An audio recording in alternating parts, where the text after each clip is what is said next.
want to shift people from what's called assimilation. There's a lot of little phrases that I've used in the past for that, from the door to the core. In other words, from the moment they ever step into our church to becoming a core part of who we are. Or today we're talking about from the street to their seat. From the moment they come off the street into our parking lot to the moment they sit down. That's all even before the service even begins. There's lots of details that have to happen there, so we're going to talk about that as well. This first page here, we need to shift from being first-time guests to being second-time guests. Okay, you'd be surprised. Actually, there's a pretty big drop-off. We can get them the first time. That second time's a pretty big deal. Okay, getting there that second time. And a lot of times their experiences have a lot to do with that, and much more than even part of that is the message. It is the service structure. You may not realize it or know it, but we work a lot on our services, on our structure, and I work a lot on the messages and putting and crafting all those things together. Like tomorrow, we have some actually very cool creative side to some of it as well. Marilyn Pettis is actually going to be doing a painting live during the message behind me. She's actually going to be painting a painting. And then Alex is actually doing a song at the very end that ties in with the painting, and all of it comes together at the very end to bring the truth of what we're talking about together. It's really, really cool. Very excited about it. So, but we're always working on ways to do that, and we work on the service, okay? And I work a lot of controlling that. But then there's a lot more that happens. But we're trying to help people connect that first-time guest to a second-time guest, and then from the second-time guest to becoming a regular attender, and then from a regular attender to becoming a member. In other words, an accountable part of the body of Christ and what is happening at Danville First Assembly. We had 17 people that went through our last one-on-one class. 5 of them, including myself, were already members. And I want to say even publicly, and I talked about it a couple times, bragging on Norma, I was absolutely just proud of her. What she did is she took the... Hey, Norma. Well, in a one-on-one class, we go around the table and ask, well, how long you've been at DFA? What brought you to DFA? And so we get to Norma. She says, well, I've been at DFA since 1944, I think it was. And so, but what I loved was she said, for the first time in all these years, she goes, there's a lot of people in the church that I don't know. I don't know who they are, the names. I thought this would be a great way to meet some of the new people of the church. And so I wanted to do that. I wanted to take the class. And she just loves hanging out with me. But I was, in that moment, I was just beaming. Because I was absolutely proud of her of taking that step. Engaging with other people that are already there. And also taking the class. I really want everybody to go through that class, even if you've been a member since 1944. There's just part of that, of us all being on the same page of who we are. And so Ashley was excited about that. But we had the other 12 out of the 17 are all becoming new members. And tomorrow is New Member Sunday, where we're actually going to be bringing them up, those that are here in service. We're going to be bringing them up and acknowledging them. And so it's exciting to see that and to see that kind of life happening. Again, we look at numbers and things like that, not always shooting for that, but it is evidence of life that is happening. All right, since the beginning of the year, we've had 13, 14 water baptisms.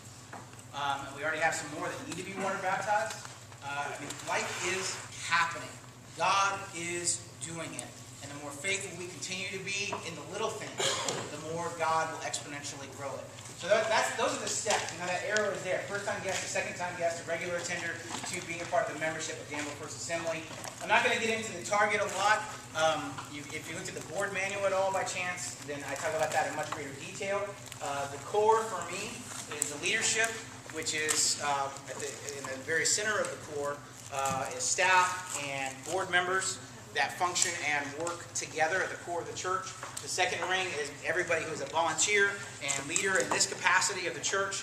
The next is that regular attender, people who are consistently involved, consistently here.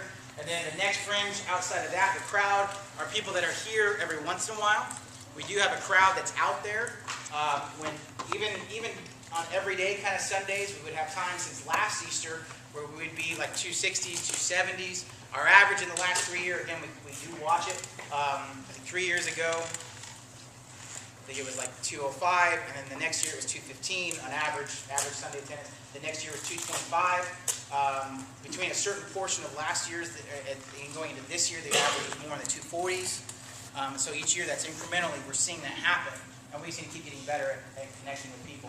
When everybody shows up who's a part of that crowd, we already bump up on a normal Sunday about 270, just on a normal everyday day. And then you have an Easter where you get the crowd of about almost 340, 337 in there. So those are kind of the groups. Community is we have those that are outside, those that have not yet come in, but believing they will by faith. So those are kind of the things that we look at, where for me, When I first came, I remember God showed me this image. I was standing in front of the pulpit, and nobody else was there, it was me, and I was just praying. And the image he showed me was that all across the congregation there was different kinds of ground.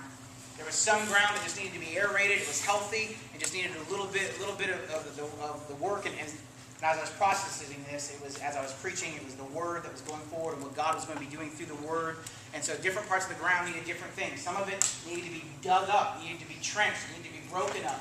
Life needed to come back into that. Every part was different in what it needed.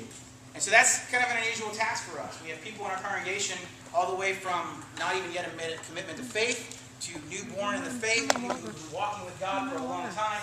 And so trying to make all those connections in the same service sometimes is an interesting juggle. But that's what we're doing as a congregation. Everything we do is with purpose. Whether it's life groups, and Sunday school classes, and the Wednesday night CE classes. We're actually going to be working on Wednesday nights quite a bit coming into this next year. So we'll celebrate recovery and some other things come into play. There's a lot that we're doing that help connect all these dots. This is what we're trying to do. Help a person take steps from community to the crowd, from crowd to the congregation, even congregation to a part of that committed core that's in the middle. Involved, volunteering, involved in the process, owning the process. Those are the practical steps we're trying to help people take. So how do we do what we do on this practical side here? These 4 areas of really first contact. Again, this is pre-service. This is before our service even begins. From the street to their seat. How can we be better at this? Now, specifically, this is where I want to tie in ushers, greeters, and connections team. This is their major role. But really, all of us have a part to play in it. And the heart is what is most important. I'll give you the details here in a second. But the heart is what is most important. I heard a pastor tell a story talking about connecting in this way. And when he was working on his master's degree, so before they were in full-time ministry, and he was doing preaching and things, working on his master's, his wife was actually in school at the same time. Didn't have kids yet, but they didn't have a lot of money. They're both in school. And they lived close to the D.C. area, and there was a Ritz-Carlton in the D.C. area that every once in a while would run a special. You don't know the Ritz-Carlton, very, very expensive, kind of an elite, like 5-star hotel, like $400 or $500 a night kind of a place just for some of the basic amenities. Where every once in a while in the off-season, they would run the special for $100 a night. And so what they would do is just every once in a while is this kind of very special thing for them because they didn't get a lot of time together for school and things they were doing. They would get these little getaway weekends, get that $100 package, and go stay in this $500 a night kind of room.